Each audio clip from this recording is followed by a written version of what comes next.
Bismillahirrahmanirrahim. Assalamualaikum warahmatullahi wabarakatuh. Alhamdulillah wa syukurillah wa nikmatillah la haula wa la quwata illa billah. Al-qail udkurullah dzikran katsira. Wa qala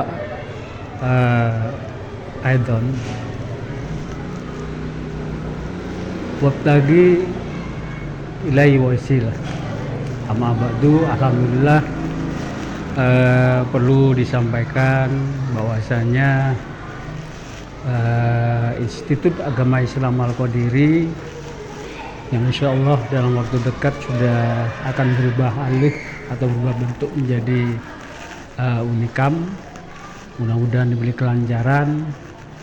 Ini semuanya ada satu hal yang menurut saya suatu transenden keanehan, karena institut di bawah naungan Yayasan Al-Qadiri ada suatu yang masyhur, terutama di Pondok Pesantren Al-Qadiri, yang disebut adalah Dzikir Manaqib Asy-Syaikh Abdul Qadir Jailani.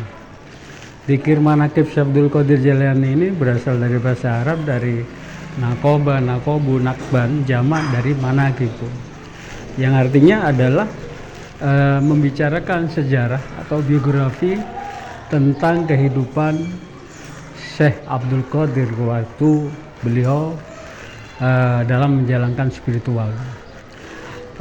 Dzikir Manaqib Syekh Abdul Qadir Jailani merupakan tempat pendidikan. Yang pertama karena memang khas multikultural, sehingga jamaahnya ini beragam dari golongan, suku, bangsa, bahasa, agama, dan sebagainya. Kemudian Dzikir Manaqib ini merupakan satu tempat pendidikan untuk selalu bermunajah kepada Allah, takarrub kepada Allah, atau mendekatkan diri pada Allah.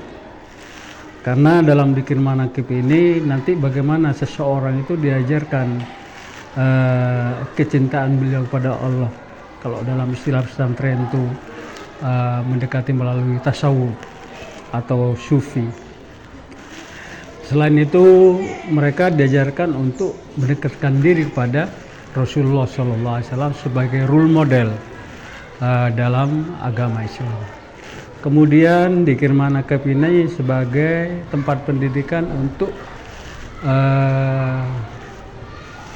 menjiwai atau mensucikan ruh, sehingga orang ala bidzikrillah tatmainnul qulub, orang yang selalu berzikir pada Allah, ingat hatinya yang keras jadi lembut, apapun kegiatan yang kurang baik menjadi baik.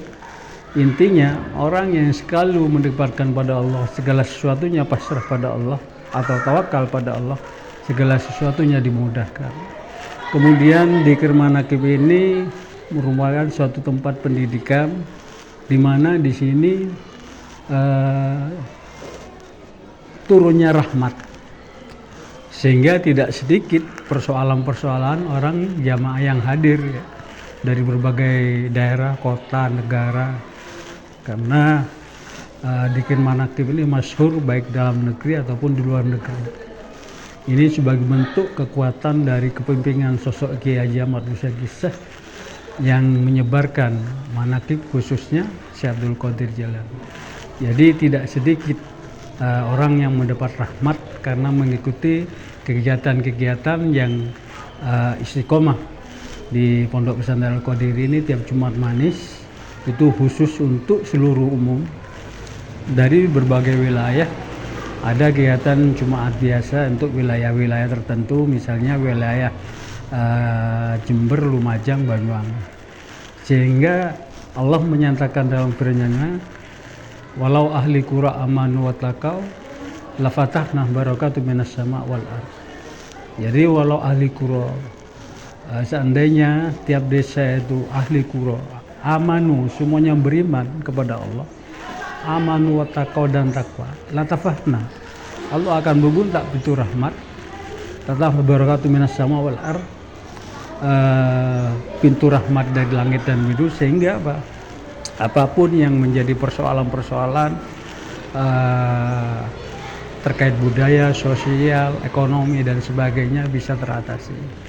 Intinya di sini adalah keistimewaan kita, keistiqomahan kita untuk menghadiri dan mengikuti kegiatan dzikir manaqib yang dilakukan oleh mudir atau Sohibul Ma'had Al-Qadiri Kiai Haji Ahmad Musa Kisah, yang dirintis mulai beliau masih muda sehingga beliau dalam hal ini Al-Qadiri yang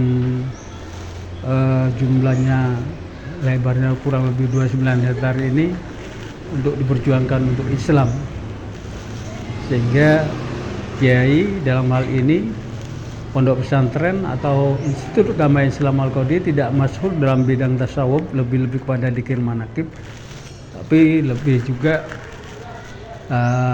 sosok Kiai juga menyediakan khalafiyah, pendidikan umum, baik itu dari TK sampai ke perguruan tinggi. Ini sebagai bentuk keseimbangan antara kehidupan dunia sampai dengan kehidupan akhirat, balance. Ini kira-kira yang perlu kita pahami bersama, karena di Al-Qadiri dzikir manaqib ini bukan merupakan thariqah ya. Di Al-Qadiri ini dzikir manaqib bukan thariqah tapi merupakan suatu amalan. Amalan bila dilakukan dapat barokah, dapat tambahan kebaikan. Bila tidak dilakukan tidak ada hudud atau denda gitu. Sehingga jamaknya luar biasa, karena Kiai tidak membatasi dengan KTP ataupun alma mater ataupun apa saja. Mereka silakan, yang cocok bisa ikut dan yang tidak cocok ya silakan. Ini terserah urusan nafsi-nafsi terkait dunia dzikir manaqib yang dikembangkan oleh Kiai Haji Ahmad Musa Kisah. Mudah-mudahan teman-teman yang ada di Thailand nantinya bisa kolaborasi dengan pondok setempat dan bisa meneruskan apa yang saya sampaikan, sehingga ini menjadi suatu temuan baik dari para mahasiswa Institut Agama Islam Al-Qadiri pasca sarjana ataupun kegiatan-kegiatan yang akan dilakukan di sana. Saya kira itu yang terpenting adalah as-saraf labin nasab walakin bita'ab. Kemuliaan bukan karena keturunan tapi karena payah menuntut ilmu, payah untuk bermunajah pada Allah, payah untuk tirakat dan sebagainya. Saya kira ini yang saya sampaikan, mudah-mudahan bermanfaat dan mudah-mudahan menjadi inspirasi, motivasi, sehingga menjadi tambahan ilmu. Saya kira demikian. Wallahu muwaffiq ila aqwamit thoriq. Assalamualaikum warahmatullahi wabarakatuh.